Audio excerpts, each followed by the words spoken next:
Hello everybody and welcome to this unique C hacking course. Now, in this course we are going to create our own advanced malware that is going to perform multiple things and that will target all Windows systems. So this is a course for advanced ethical hackers, but you can also enroll if you're interested in C programming or if you're just a beginner and you're interested in more advanced stuff such as coding your own hacking tools. In our course, each lecture will have its own purpose, and at the end of each lecture, we should finish with a working malware function. So we will have a goal that we want to accomplish at the end of each video. Besides of coding malware, I will also show you how to disguise it to look like an image or an MP3 file, or perhaps a PDF file, and any other type of program that you want to make it. We're also going to think of smart ways to perform social engineering attack and make the target run our malware program without them even knowing it. So that is going to be a good one. Now keep in mind, even though this isn't a C programming course, I will type the code myself and explain every function we use as we go. But it is a huge plus if you have previous programming knowledge in any language, because we will code in one and only C language, which is known to be one of the harder programming languages. Now let me explain why you should take this course. Well, if you ever wondered how professional malwares and backdoors are created, well, they are created in C language mostly, and this course will give you an in-depth look on how to do that. We will cover hiding our malware program from the target. We will also cover a little bit of socket programming in C. We will cover establishing connection at any time with our target machine. And we will also take a look at Windows registry in order to implement persistence to our backdoor, which means our malware will start automatically every time the target machine gets restarted.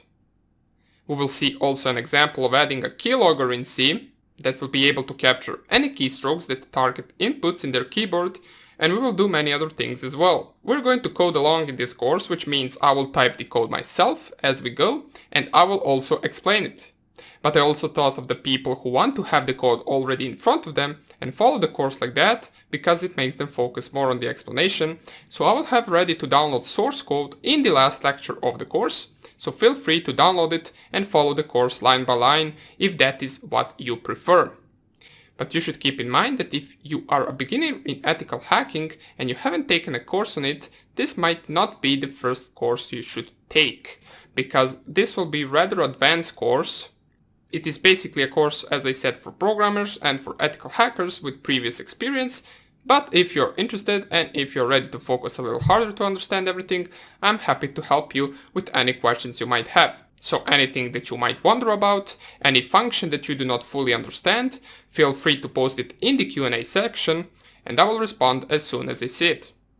As far as the platform goes on which I will be coding, I will use my Kali Linux virtual machine to create our programs. But for you, feel free to use any type of environment you want, but keep in mind that the compilation process of a C program is different on Windows and Linux environment. I will show you how to compile the program on Linux systems, and in case you want to follow on the same platform as I do, you can go to this page right here, download VirtualBox, which will help you set up your virtual machine, and then go to the Kali Linux official page, go to Downloads, and you can download the newest version of Kali Linux machine if you want to have the same environment as I do. But the process of compilation and the process of coding the program will be the same on any other Linux system, and the compilation process might be slightly different on Windows. So without further ado, let's get straight into the video where we are going to show our malware capabilities and see how it performs on a target machine.